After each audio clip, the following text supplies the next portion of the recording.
Boa tarde a todos. Eu sou Henrique Adas, estou assumindo a presidência da Associação Brasileira de Atiradores Civis e eu estou gravando esse vídeo hoje que será colocado no canal da ABAT ainda hoje à tarde, dia 25 de outubro de 2019. Eu estou gravando esse vídeo para falar um pouquinho sobre os posicionamentos e os ideais da ABAT como entidade de tiro no Brasil. Tá? Antes de iniciar o foco, o assunto do vídeo, eu gostaria só de esclarecer, porque eu já estou desempenhando funções de presidente da associação, porém, principalmente quem é da associação deve ter percebido que eu não tenho assinado ainda quem assina a papelada é meu pai, o Arnaldo, e eu gostaria de falar um pouquinho brevemente sobre por que isso acontece. Acontece que não é só comprar arma que é burocrático no Brasil, como vocês sabem. Qualquer coisa que você vai fazer aqui é extremamente burocrático. E existia a necessidade de haver a troca da presidência. Meu pai abriu uma empresa de importação e seria humanamente impossível conciliar os dois trabalhos, fazer as duas coisas bem feitas. Então, ele precisou abdicar da presidência da associação, continua conosco, como vocês sabem, trabalhando conosco, porém não mais como presidente. Eu fui eleito, eu fui sugerido, porque eu estive na ABAT desde o início, acompanhando os trabalhos, conheço toda a parte operacional da ABAT, de campeonato, de cursos, enfim, toda a atuação da ABAT. Então, meu nome foi sugerido e fui aprovado pela diretoria. Fizemos a votação, fizemos a ata, quando fomos levar no cartório, falou, não, isso aqui está errado, isso aqui está errado. Isso daqui, esse texto nessa folha tem poucas linhas, então aumenta a letra para ficar um trecho maior ou diminui para ficar na outra folha, coisas desse tipo. Ou seja, com isso invalidaram tudo que a gente tinha feito, falaram para a gente fazer uma nova convocação, fazer uma nova votação entre os diretores. Acontece que os nossos diretores estão espalhados pelo Brasil inteiro, alguns até fora do Brasil, eles exigem a assinatura, a caneta de cada um dos diretores, enfim. A gente teve que recomeçar todo esse trabalho por conta da burocracia do cartório, e é por isso que eu já desempenho as funções que eu posso como presidente, mas tudo que depende de uma assinatura é ainda meu pai que faz, porque a gente não conseguiu oficializar isso em cartório, a gente espera fazer isso o quanto antes. Tá? Então por isso que tem esse detalhe aí. Mas enfim, passando agora para o assunto do vídeo, hoje, como todos sabem, saiu a portaria 125 do COLOG, que foi um desastre, né? Foi um desastre. As coisas já não estavam como nós esperávamos, porque todos nós botamos muita fé nessa renovação, tanto na presidência quanto em boa parte também da Câmara e tudo mais, e as coisas não aconteceram como nós armamentistas esperávamos. Só que essa portaria veio aí mais uma paulada em cima da cabeça de todo mundo e, como sempre, gera um alvoroço. E eu não vou entrar aqui nos detalhes da portaria, tá? É isso, quem quiser saber melhor, entra lá no canal do meu pai, é ele que vai fazer isso, ok? Eu não tenho intenção de fazer essa análise, nem quando sai decreto, eu não assumi a presidência da ABAT para isso, tá? Isso daí eu vou deixar para as pessoas que são mais capacitadas para isso do que eu. Eu busco me capacitar no que eu posso, mas eu sei reconhecer as minhas limitações e terceirizar para pessoas mais capacitadas aquilo que eu acredito que possa ser terceirizado, ok? Inclusive, eu acredito que seja essa a função de um presidente, seja de associação, seja de um país ou de qualquer outro lugar. E, como sempre, quando sai algum texto desse tipo, levanta uma discussão muito grande sobre a atuação das entidades junto aos órgãos competentes, nesse caso o Exército, né? E a influência que elas possuem na emissão desse tipo de documento, seja portaria, seja decreto, seja o que for. E, obviamente, eu vou falar aqui mais especificamente da atuação da ABAT, que é por quem eu posso falar, perfeito? Ocorre muita desinformação em relação a esse tipo de coisa. Algumas pessoas, talvez seja por maldade, mas a imensa maioria eu acredito que seja isso mesmo, desinformação. Ouvem isso de alguma pessoa que elas confiam e repassam isso como se fosse uma verdade absoluta e acaba não sendo. Tá? Então, esse meu vídeo aqui é para isso, é essa função. Eu vou falar da atuação da ABAT, para que ela serve, e é a isso que eu vou me ater. Perfeito? Então, se vocês querem um detalhamento sobre a portaria e tudo mais, vão buscar em outras fontes, não é esse o objetivo desse vídeo. Perfeito? Para fazer isso, a primeira coisa que eu tenho que falar um pouquinho, brevemente, é sobre o nascimento da ABAT. Como que a ABAT nasceu? Por que ela nasceu? A ABAT ela nasceu como uma entidade de defesa de direitos, ok? Então, a ABAT nasceu para defender os direitos dos proprietários de armas no Brasil. É para isso que a ABAT nasceu. A ABAT não nasceu como federação. A confederação surgiu depois como uma necessidade dos associados. A legislação exigia, e ainda exige, que os atletas participem de campeonatos nacionais, de confederações, para poder ter alguns direitos. A ABAT vem dessa necessidade, criou a confederação para suprir isso. Então, a confederação existe por conta dos associados e não os associados por conta da confederação. Perfeito? E a ABAT nasceu como uma entidade de defesa de direitos, não como uma confederação. A confederação veio depois como uma necessidade dos próprios associados. Perfeito? O primeiro ponto importante a ressaltar é esse daí. Muitas pessoas têm acusado, mais diretamente, meu pai, que é a cabeça sempre foi o primeiro presidente da ABAT, é ele que tem o engajamento político e tem todo o network envolvido, mas indiretamente tem acusado as confederações de um modo geral, o que envolve a nossa, claro, de ser um sindicato do tiro ou tudo mais. E eu entendo isso, tá? Eu entendo isso e eu sei que existe. Eu não nego essa existência. Não vou aqui ficar falando nomes ou coisa assim, porque seria antiético, mas eu sei que existe. Porém, não é o nosso caso, tá? E por que não é o nosso caso? Primeiro, porque não faria sentido a gente lutar por um decreto ou por uma portaria que restrinja direitos, que crie burocracias para depois a gente vender facilidade e depois nós mesmos criarmos recursos e ofícios contra essas portarias, contra essas arbitrariedades. Ou seja, a gente estaria aí seguindo esse raciocínio, lutando contra algo que nós mesmos queríamos. Não tem sentido, não faz sentido nisso, ok? Porque se aquelas dificuldades fossem frutos da nossa influência, por que nós iríamos combater esses pontos uma vez que conseguíssemos? Ou seja, essa parte aí, enfim, eu acho que nem precisaria argumentar mais do que isso, não faz sentido. Mas vamos lá, além da portaria, está em discussão aí, está no debate, o PL 3723. Desculpa a vibração, é que eu estou gravando aqui do celular sem muita sofisticação, ok? Então, voltando aqui, está em debate aí também o PL 3723, que também tem sido foco de muita discussão. O PL 3723, ele é longe do ideal, mas muito longe do ideal, tá? Mas hoje é a nossa melhor chance. Quer dizer que é o ideal? Como eu disse, não é. E da forma que tem caminhado, as coisas não têm sido muito boas nas mãos de quem caiu e tudo mais. Porém, nós não podemos desistir agora. Se é a nossa melhor opção, nós temos que lutar para que a corda venha para o nosso lado, ok? Por exemplo, o 3722 sempre foi muito pior e eu via todo mundo defendendo.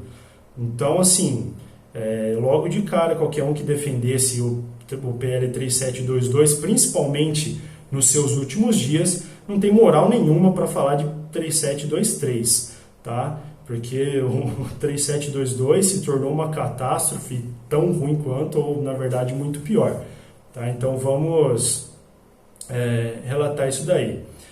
Mas enfim, como eu disse, não é a intenção da ABAT criar dificuldades. E se vocês se lembrarem, alguns aí acompanharam, quem acompanha a gente aí pelo menos desde o ano passado, qual que era o nosso projeto ideal? Não era o 3723.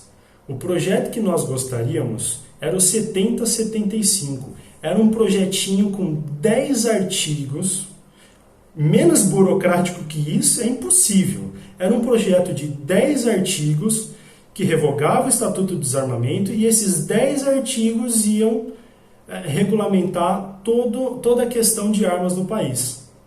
10 artigos, ou seja, uma entidade que defende um projeto com 10 artigos não é uma entidade burocrata, vocês concordam comigo? Percebe que, mais uma vez, existe uma incoerência nisso daí, ok?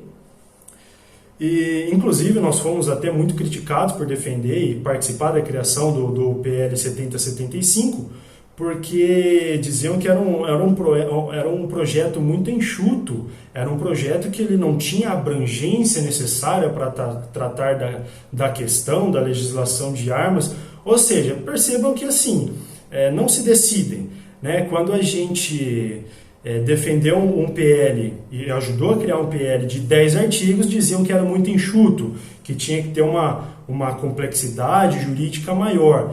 E aí, agora que, como eu disse, é longe do ideal, mas a gente está buscando colaborar ali para que saia algo de bom dali, aí dizem que não, porque está dificultando esse sindicato do tiro e não sei o quê. Pessoal, vamos usar a razão e não vamos ter memória curta, por favor, tá bom? Vamos usar a razão. E aqui entra num outro ponto interessante. A ABAT, ela tem, graças a Deus, aí uma participação substancial em diversos setores. Então, nós temos uma abertura aí com o Exército, nós temos hoje uma abertura muito boa com o Congresso e também com o governo, com o primeiro escalão do governo, tá? Isso é muito bom. Isso é muito bom. Tá? Eu não me lembro de antigamente ter uma acessibilidade tão grande e tão abrangente quanto a gente tem hoje. Isso é algo bom. Só que a gente tem que destacar aqui uma coisa. Não é só porque nós temos acesso ao Congresso, ao governo ou ao Exército que nós temos uma influência significativa sobre eles. O acesso que a gente tem é o seguinte: eles nos chamam, nós vamos lá e damos as nossas sugestões, as nossas opiniões. Isso não quer dizer que o que a gente está falando está entrando. Bem pelo contrário. Maior parte do que a gente fala ou não entra, ou entra o contrário do que a gente falou. Ok? Isso quer dizer que não serve para nada? Bom, dá para argumentar. Só que eu acho que é melhor não ser ouvido, ou melhor, acho melhor ser ouvido e não atendido do que nem ser ouvido. Ok? Porque pelo menos se a gente está sendo ouvido, está dando espaço, a gente incomoda, a gente fala o que a gente quer, a gente fala, a gente não gostou disso.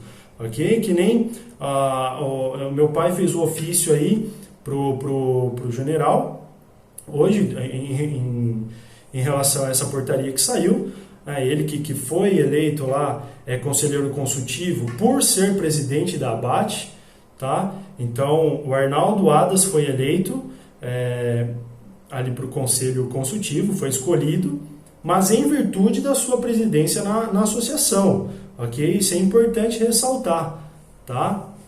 E depois ele continuou como membro honorário, benemérito, enfim, não lembro exatamente a nomenclatura, e em virtude disso ele enviou a carta. Durante o período dele lá, muitas das coisas que ele levou não foram atendidas, tá? Porque assim funciona. O máximo que a gente pode fazer é levar a demanda até lá. Quantas vezes nós não discutimos nas diretorias, ou às vezes até nos grupos com os associados, o que a gente pode levar? Entendeu? E a gente levava, mas não quer dizer que vai ser atendido. Não quer dizer que vai ser atendido. Então isso é uma coisa muito importante. Acham que saiu uma coisa ruim, a ABAT estava envolvida, ou o Arnaldo estava envolvido, então eles são culpados, ou qualquer outra confederação é culpada. Não é assim que funciona, não é tudo que a gente leva que é acatado, muito pelo contrário, ok? Então vamos ter bom senso nisso daí. É aquela velha história, né? Nem tudo que é reciclável vai ser reciclado, tá? Então é o parâmetro comparativo aí. Nem tudo que a gente leva até lá de demanda vai ser atendido, infelizmente, nós gostaríamos que fosse, tá? Então o meu vídeo aqui era só para falar sobre isso, ok? Sobre o posicionamento da ABAT, sobre o que nós defendemos a liberdade, nós defendemos que o cidadão possa comprar o seu armamento sem obrigação de participar de absolutamente nada, ok? Que ele possa comprar por ser cidadão. O fato dele ser cidadão lhe garante o direito. É isso que a gente defende, ok? Mas não é isso que existe hoje. Mas é aonde a gente quer chegar. Deu para entender? Ou não? Tá? Essa que é a questão. E por que isso? Falar, Henrique, mas se acabar a obrigatoriedade de participar em provas de confederação, vocês vão perder dinheiro. Não, não vamos. Não vamos. Porque, como eu disse, a confederação nasceu de uma necessidade. Ela não existia antes. Isso quer dizer que a confederação também vai deixar de existir porque acabou a obrigatoriedade? Não, também. A confederação existe pelo esporte. O esporte vai continuar existindo, sendo obrigado ou não. Ok? Então, a única diferença é que quem for participar, vai participar por hobby. Vai participar porque quer, não porque é obrigado por isso ou por aquilo. Ok? Volto na questão do PL 7075. Era isso que a gente buscava. A liberdade dos indivíduos. Ok? Nós não gostamos de todas essas obrigatoriedades. Perfeito? Nós não lucramos com isso. A ABAT não tem nem mais cobrado declaração de ranking, modalidade. A gente não lucra com isso. Ok? E isso não é bom. Porque quanto mais dificuldades, menos pessoas no esporte. Quanto menos pessoas no esporte, a gente está perdendo. Está todo mundo perdendo. Perde a confederação, perde o clube, perde a associação. Todo mundo sai perdendo. Todo mundo sai perdendo. Ok? É muito importante ficar claro isso. Ok, pessoal? Então, o meu recado aqui, esse era hoje. Ou melhor, meu recado hoje era esse. Tá? Tô até ficando louco já. Hoje o telefone não parou, é aquela loucura. A gente tem que ficar explicando o óbvio. A gente tem que ficar debatendo com pessoas que supostamente estão do nosso lado, ou seja, do mesmo lado, que querem as mesmas coisas, todo mundo armamentista, todo mundo quer ter arma, todo mundo quer liberação, só que a gente tem que ficar degladiando entre a gente, quando na verdade a gente deveria estar lutando contra a esquerda.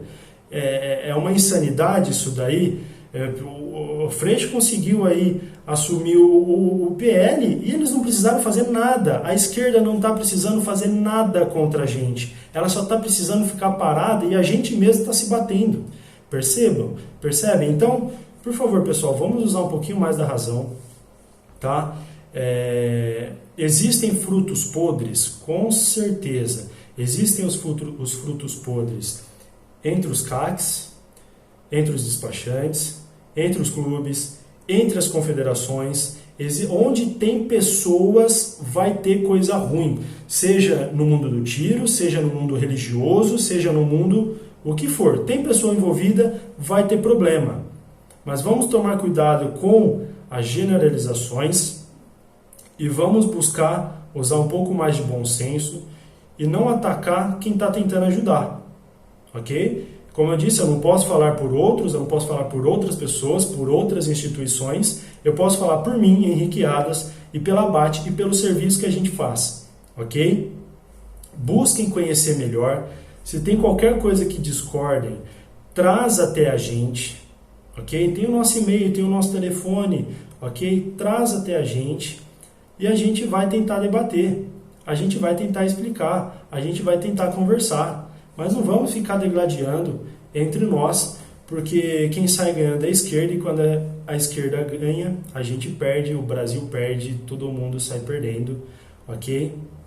Eu espero que eu tenha conseguido passar meu recado.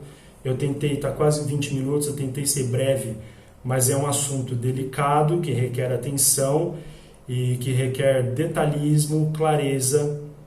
Então, qualquer dúvida que tiverem, por favor, entre em contato, mandem e-mail para a ABAT, mandem e-mail para mim, manda WhatsApp, tá? A gente está sempre à disposição para buscar esclarecer, ok? Então é isso, um abraço a todos e vamos orar, rezar, enfim, seja lá qual for a sua denominação, vamos torcer para que tudo acabe bem e para que os nossos esforços sejam recompensados. Ok? Um abraço e até mais.